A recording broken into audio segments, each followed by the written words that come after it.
All right, film geeks, today's class is about Triangle of Sadness, a somewhat surprise viewing. Let's talk about it.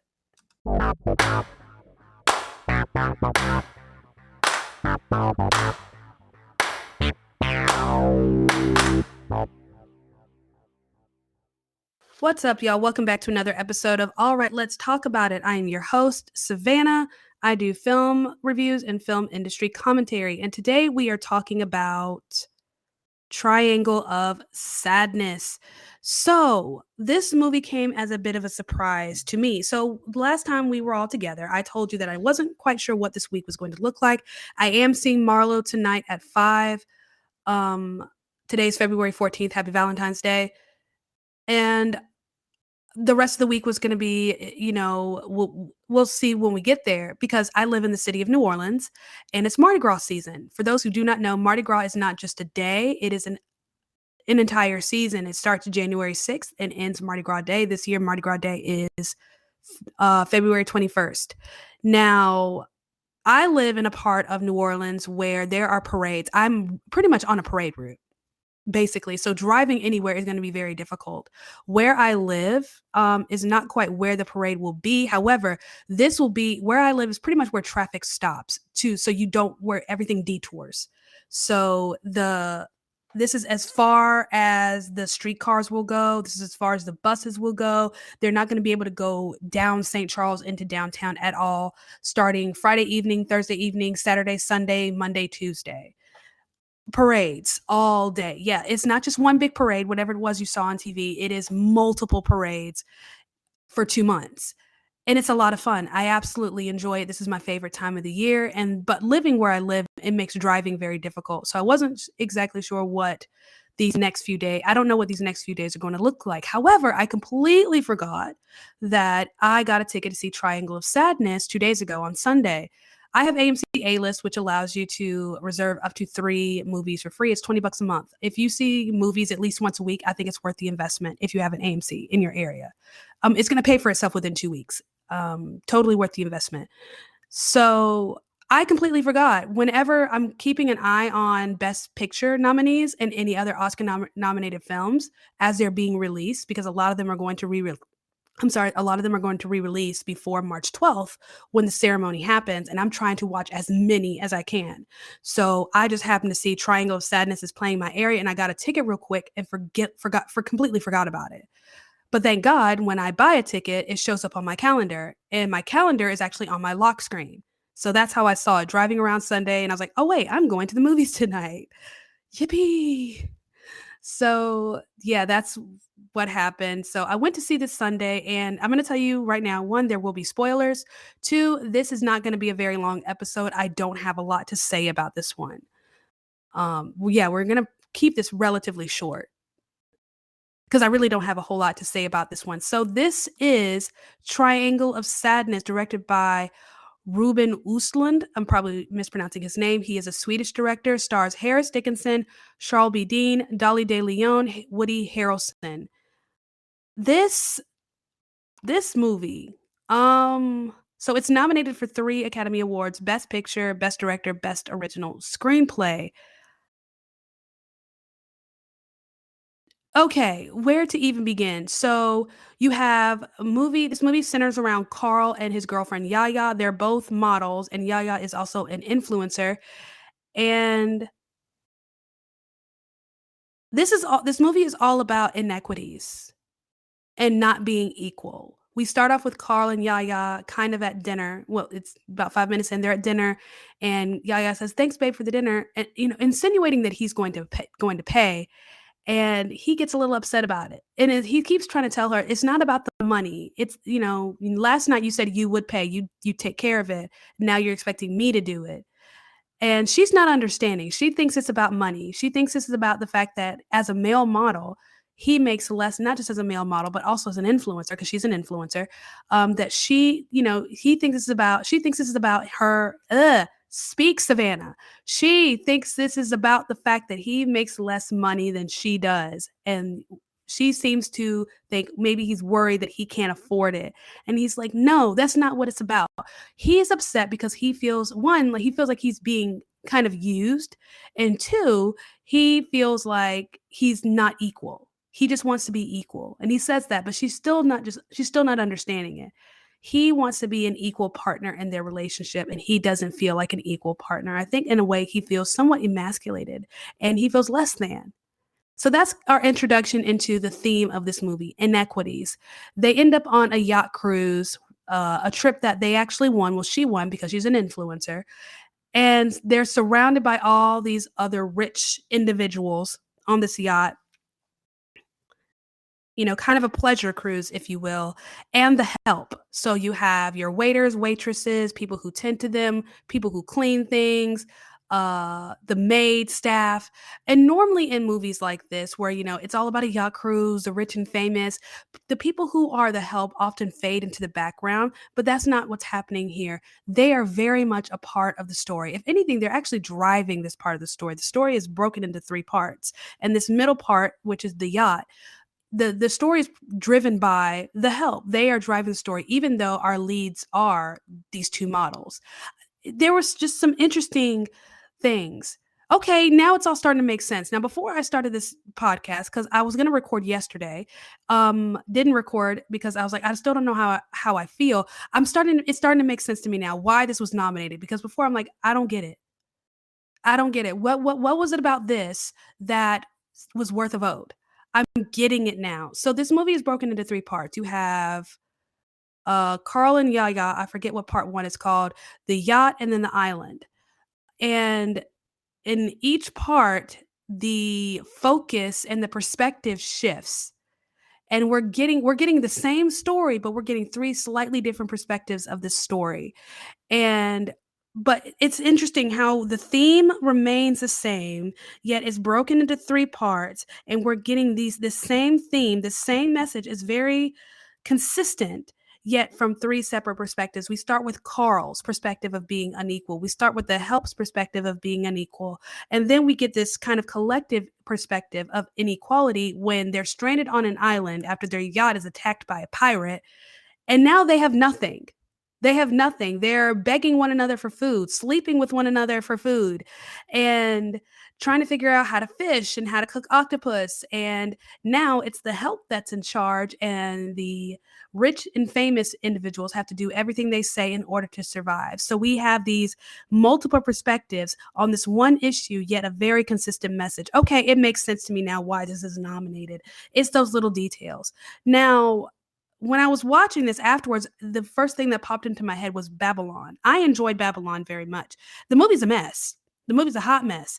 But when you break down the individual pieces of said film, it's brilliant and it's beautiful. And that's kind of what's happening here. To me, the movie as a whole was just a mess. I get what he was trying to do. I got the message loud and clear. He wasn't subtle about it. I mean, his whole thing was, subtleties for the birds. I'm just going to throw this in your face. Okay. And if you miss it, that's your problem. So it's not very subtle at all, but I just felt like the picture as a whole was just a mess, but the individual pieces were beautiful. The acting is great. I thought the camera work in this was very interesting. We get to the captain's dinner in the middle, in the yacht portion, and this is one of the first times we really see Woody Harrelson. The movie was pretty dry for me up until we got to Woody Harrelson. That's when it started to pick up. That's when the life of the movie kind of entered the room, because it's Woody Harrelson and he's hilarious and he's wonderful and we love him. And we have this camera work because it's the captain's dinner. It's the biggest dinner of their cruise, and it's a rough day at sea. So the boat is swaying back and forth and up and down. And, we could easily just get little shots of people kind of swaying with the boat. No, this man goes to the extreme. So when the boat leans to the right, everything is leaning to the left to keep balance. Everything, the people, the food, the light fixtures, everything is moving together, and it's like none of it matters. We're all the same here. We're all in rough seas, and we all have to figure out a way to keep balance. And yet they're eating all this fancy food, and damn near everyone on the boat gets seasick, and there's projectile vomiting, overflowing toilets. It's a hot, nasty mess. And it's hilarious. To me, that was normally excrement in that way just doesn't do it for me, but that was hilarious. And that to me was the heart of the film. And then we get to the island portion and it got a little bit dry again for me. The movie ran way too long. It's about 2 hours and 25 minutes. I felt like it could have ended maybe 30 minutes to an hour before it did. It just dragged a little bit for me after because the peak was that yacht scene on that dinner on the yacht. After that, it just kind of fell flat and it was boring. And it was kind of stupid and overdrawn and just, you know, I was kind of done and I was kind of waiting for it to end. But the nominations are starting to make sense. The Best Picture one is a little weird. Well, here's the thing about Best Picture, and Best Picture is voted on the entire Academy, whereas Best Director is voted by directors. You know, in original screenplay is voted by writers. And so I can see where, directors would see kind of the beauty and the gold in this piece because of the nuanced way in which he chose to tell the story by breaking it into three parts, giving us three different perspectives, and yet keeping the message consistent even though it's a complete mess, but that's aside the point. And that also plays into the screenplay because he shot it the way he wrote it. The writer and director are the same. But as a whole, I'm just trying to figure out how this movie as a whole, how this ended up in somebody's top 10. I'm just very curious. I think this movie makes a great case for the Academy going from 10 Best Picture nominees back to 5, making it a more competitive category because it's not competitive anymore. When you have that many nominees, it's no longer competitive. You're kind of once you have your top 5 great ones, everything else is kind of filler. It's just what just happened to make the cut. That's just my opinion. Everyone, I'm sure there's somebody who's wondering, well, where did that 10 come from? It used to be 5. Well, back in 2009, a lot of people complained about The Dark Knight not getting nominated for Best Picture. So in response, the Academy decided to extend that category from 5 nominees to 10, and they've been back and forth with it over the years. At one point, they were kind of sticking to a percentage where if you got like top 5, you got 5% of the votes or somewhere around there, you made it as a nominee. But now they're just sticking to the top 10. That's where they're at. And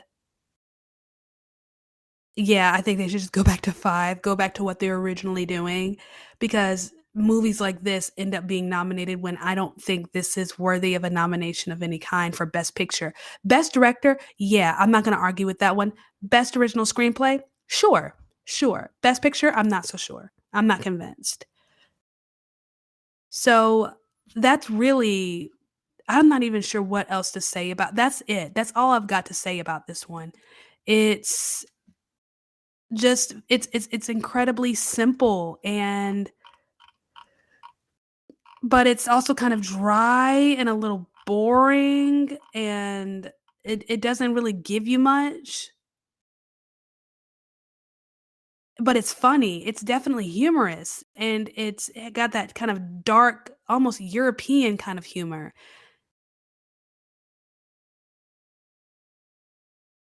It's I think this is very similar to Infinity Pool in that it is geared towards a very specific audience. I think this is more for the art house crowd than your everyday average moviegoer. But this is definitely a movie that would appeal to Academy voters, people who are within the industry, who are surrounded by this type of content all the time. But yeah, that those are my thoughts on Triangle of Sadness. I don't think that was helpful. If it happens to come in your area, go see it and let me know what you think. I want to hear your thoughts. This just didn't really do it for me. I'm not saying it's not bad. It's not bad.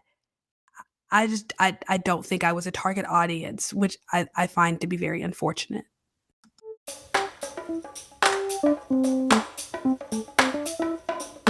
Thank you for tuning into that chaotic review of Triangle of Sadness. Really, that's all I've got. I'll probably have to end up watching this a second time. And if I ever get an opportunity to watch this a second time, I promise you for a follow-up review. Cause yeah, that was a mess of a movie and it felt like a mess of a review, but it's the best I've got. So what is coming up? Marlowe. I am seeing that tonight, which means you'll probably be getting these two reviews around the same time. Triangle of Sadness is going to post Wednesday at noon. And depending on when I'm able to finish recording, Marlo, it'll either be Wednesday at noon or Friday at noon. It all depends. This week is a little chaotic, so it really depends on what happens at the end of the week, because while it is Mardi Gras season, parades are scheduled, it is supposed to storm really bad on Thursday and Friday here in the city. And storms can go one of two ways in the city. They can either be completely mild and normal, just, a normal storm here is probably a not good storm anywhere else. We're just used to it. And then you have something that's really, really bad where it might produce tornadoes. We've had quite a bit of that over the last couple of months. So it all depends. If it's a stormy day and they cancel the parades, I'm going to the movies. I know you just heard me say, oh, it might be a really bad storm. Like, I don't care. I can drive in it. It's not that big of a deal. I'm going to the movies Thursday night, and I'm going to see Emily if the weather is that bad. If not, you get 2 reviews this week, and it's going to be wonderful. And then next week, I will see Emily at some point. Hopefully, it's still in theaters. And I'm also going to see Jesus Revolution, which comes out on the 24th. So I'll be able to see it on the 23rd. Definitely looking forward to that one. And then we get into March movies. So Creed 3 at some point, Scream. It's going to be interesting. I still need to see the second Creed, but I definitely want to watch Creed 3 for this podcast. I feel like it'd be a great movie to talk about, especially because it's Michael B. Jordan directing. So looking forward to that. Let me know what you thought of Triangle of Sadness if you saw it, if you plan on seeing it. I want to hear your thoughts. Find a comment section either on Instagram or YouTube. And I will see you for Marlo.